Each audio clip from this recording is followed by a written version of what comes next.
Elles étaient 3 à patienter sagement. Une chouette hulotte et 2 chouettes effraies. Et ce sont elles, les 2 chouettes de la même couvée, qui étaient l'objet de tous les regards, surtout de la part de Marion et Maëlle, les 2 sœurs qui les ont sauvées. Ça vous fait quoi de les revoir?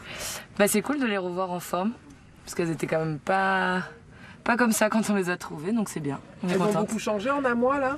Ah oui, elles ont pris, je pense, 2 fois de taille volume. Ouais. Voici à quoi ressemblaient les 2 chouettes effraies il y a 1 mois et demi. Sans le savoir, les 2 sœurs ont eu le bon geste en les ramassant avant de les confier à un centre de soins spécialiste de la faune sauvage.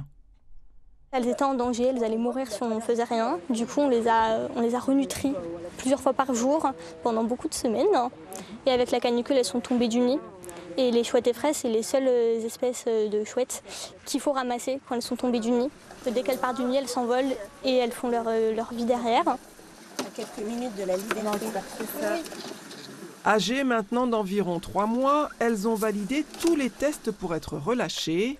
Pour les 2 chouettes effraies, il était impératif de les libérer sur leur terre natale.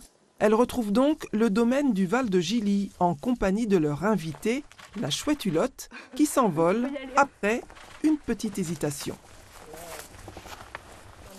Pour les chouettes effraies, retour à la liberté ensemble. 1, 2, 3.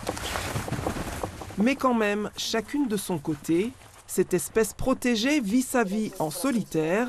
L'une a choisi le camouflage des vignes, l'autre a misé sur un arbre tout proche. Manifestement moins timide, elle a comme pris la pause et l'on aime à croire que c'était juste pour nous.